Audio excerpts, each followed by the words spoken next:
Hello, lovely people. Welcome to not a book chat this month.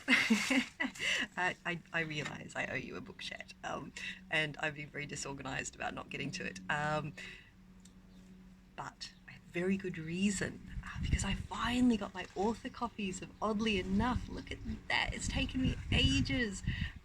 So basically, A, I wanted to show it off, and B, I thought I might read you one of the new stories from here. Yes, and also because I'm not organised enough and I don't think I can remember what I have read since my last book chat. So I'll work on that for next month. And yes, I am sitting in the bushes. There's a lot of sun at the moment and it's very, very warm. So sitting in the bushes has become a good option. If you see me jump up, it's because something's crawled on me.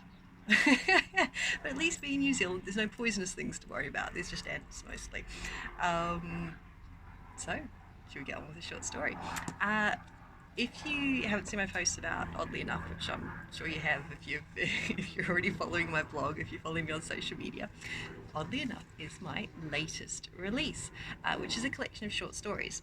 Now, most of these short stories have been either newsletter exclusives, because a year or so ago I decided to stop putting short stories up on the website and that I would just share them with my newsletter subscribers.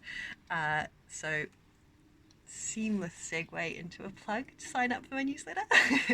Sign up for my newsletter and you'll get free short stories. I'll put a link to that below in the blog post. And yes, sorry, I went blank there for a minute. I was thinking about where to put links if you're watching this on YouTube, the links will be down below as well. And if you're watching this on social media, I'll put it in the comments. Okay, so if you're not signed up for the newsletters, there'll be more of these that you don't know.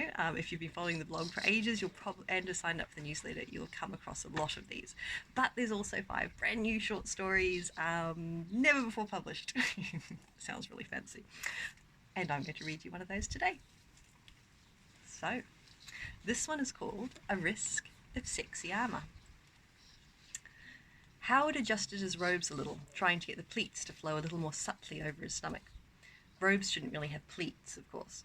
It brought to mind the practical but ridiculous-looking metal skirts favoured by a certain kind of well-proportioned soldier and which were almost entirely out of fashion now. However, decent robes were expensive, and there was plenty of wear in these ones yet.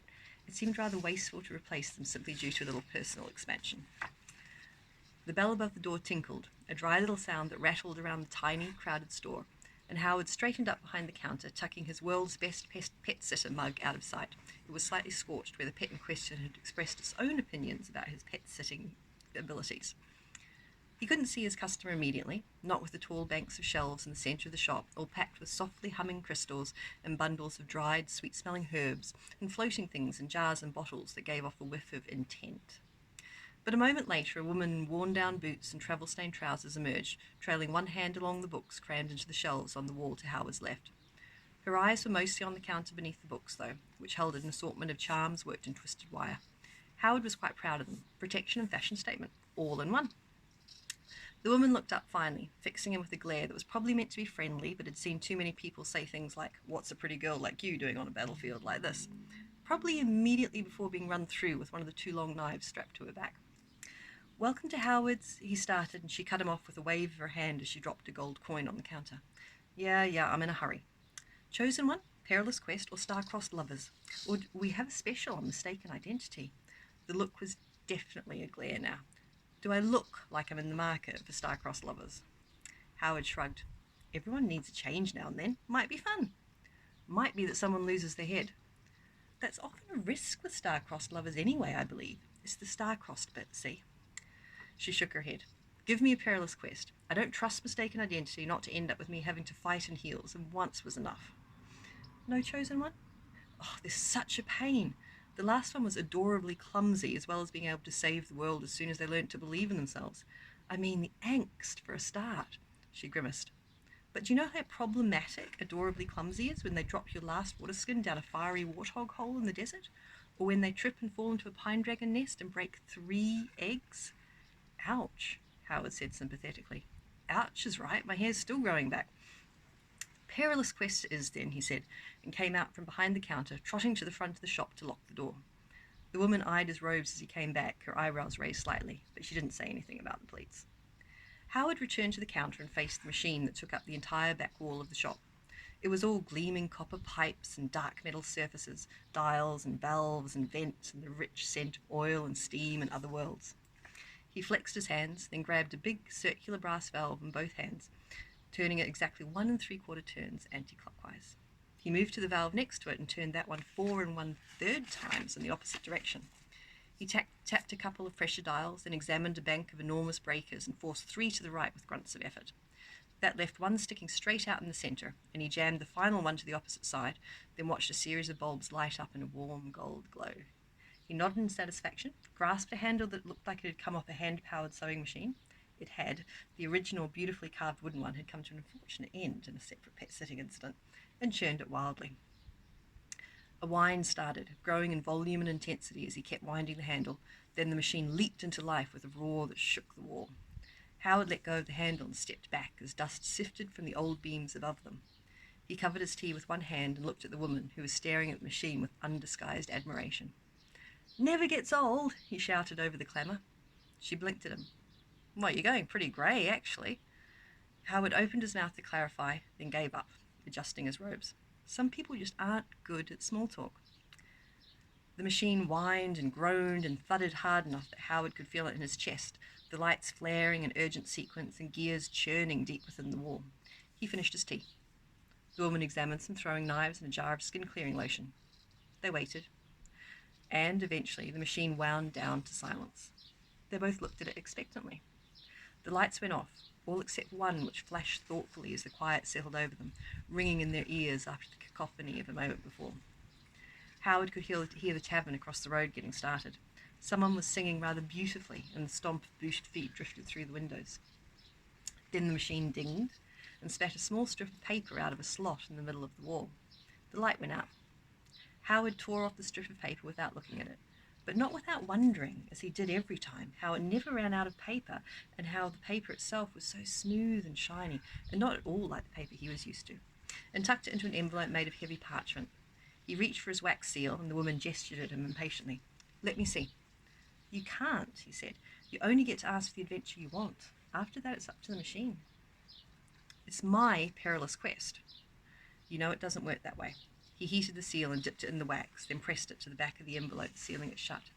"I should be able to know," she insisted. "What if it goes wrong? I started off with a decent quest last time, couple of rivals, tavern brawls, treasure to be had. Good times, you know. Then next thing you know, I'm wearing sexy armour and lopping the heads off orcs for no good reason. I like orcs. They make great ice cream." "Sexy armour?" Howard asked doubtfully. "Yes, it chafed." He sighed and put the envelope on the counter between them, keeping his fingertips on it. "I'm sorry, that does sound most unpleasant, but you know how it works. You ask for the general adventure, the machine does the rest. None of us get to know the details, otherwise—" He hesitated. "Otherwise, we don't know. Maybe the door won't open. Maybe it'll open on something more terrible than we can imagine. Maybe it'll never work again." He shook his head. "But we can never know the shape of things until we're in the midst of them. Adventures may start one way, but take an entirely different turn as we go along. There are no guarantees." She scowled at him. "Sexy armour." They looked at each other, and eventually he turned and took a jar from the corner of the counter, holding it out to her. "For the chafing," he said. For a moment she thought she was going to start lopping heads off again, but instead she said something about what he could do with his sexy armour, snatched the jar, and strode to the wall to Howard's right. Half of it was taken up by heavy tapestry that looked like it should have hidden the stairs to the private rooms above the shop. It didn't. He had to go out the back door to go upstairs, which was inconvenient in the winter.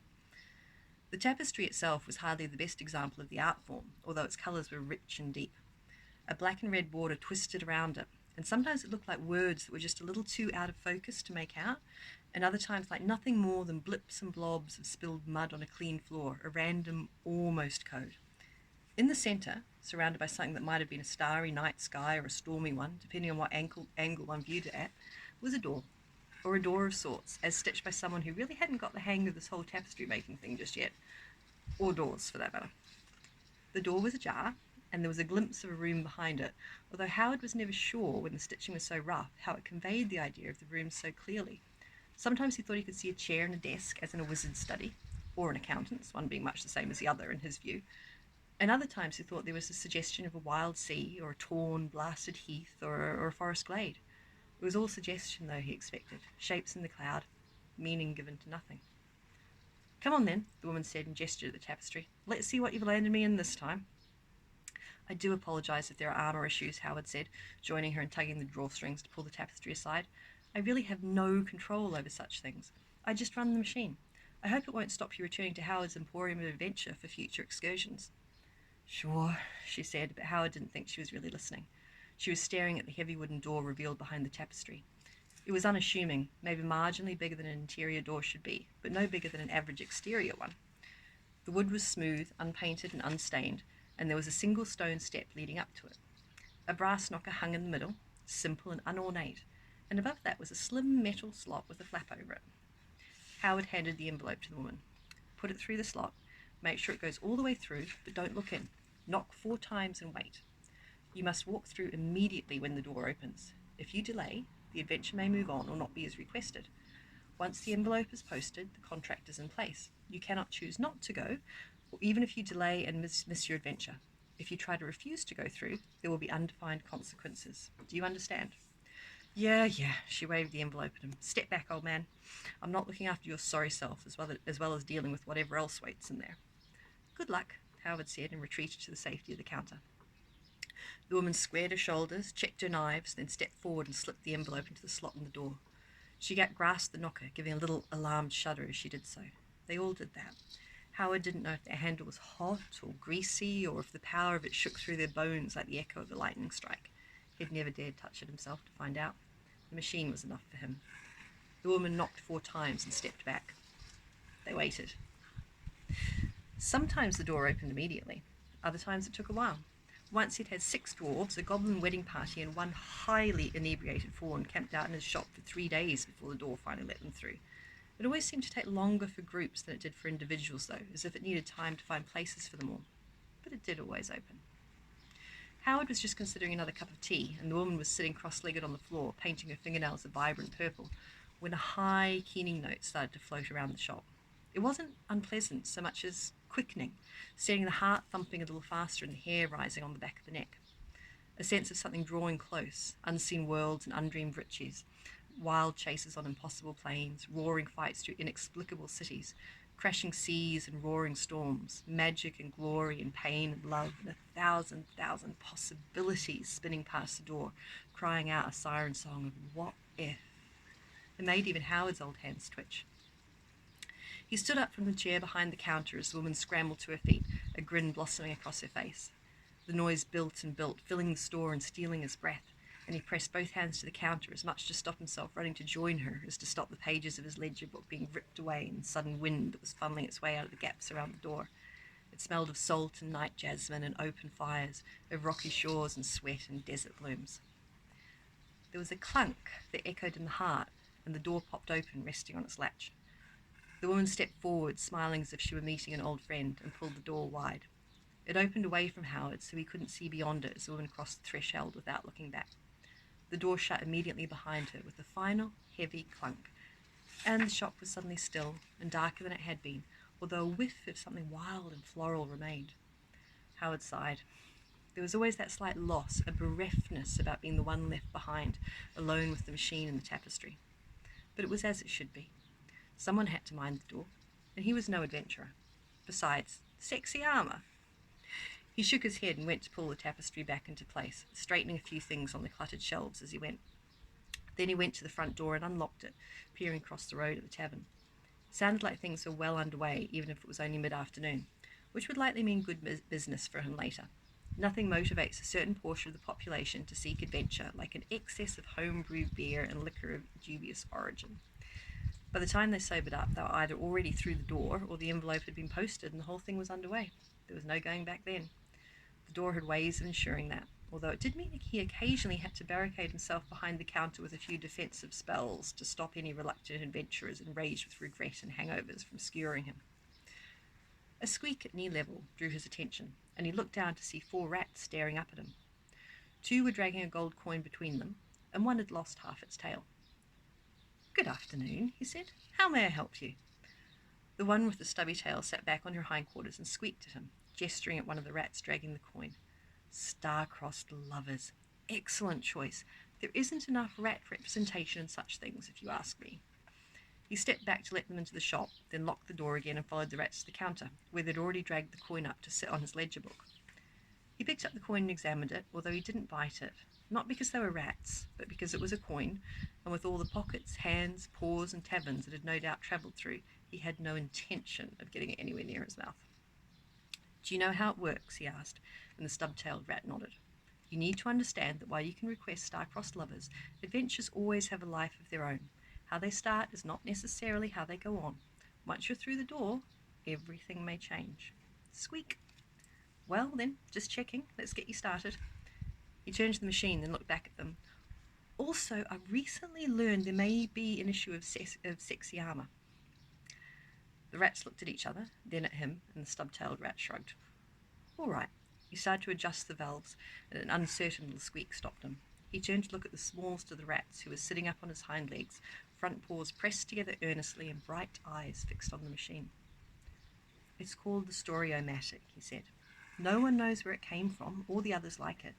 They've just always been here, as long back as anyone can say. So have the doors and the keepers. Squeak. Oh, there are plenty of theories. Parallel worlds, different dimensions, time travel, other planets. He shrugged. There's even a school of thought that says we're all just figments of someone's imagination, but I don't buy it. Too far-fetched, if you ask me.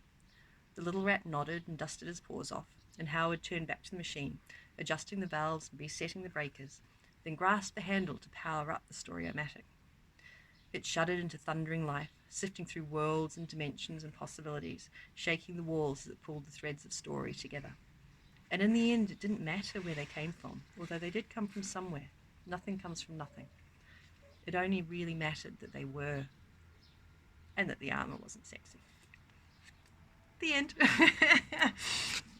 Okay, lovely people. So that is one of the news stories in Oddly Enough, which you can get in a rather glorious paperback from your favourite retailers, and obviously still in ebook as well. Yeah, and if you'd like me to hear, if you'd like to hear me read more stories, or if you would like to hear me read anything else, please let me know below, because I think I might ramble less if I've actually got something to read, so maybe that's a better way to do videos for me. Yeah. Until next time, let me know what you're reading. Let me know if you have read Oddly Enough. Tell me what your favourite stories in there were. Let me know if you'd like me to read any of the others, or any of my other books, or someone else's book. I don't mind. And now I'm going to go and get the ants off me, because yes, I did actually, I think I sat in an ant's nest or very close to one. There's quite a lot. Until next time, look after yourselves, lovely people, and watch out for the sexy armour. Bye.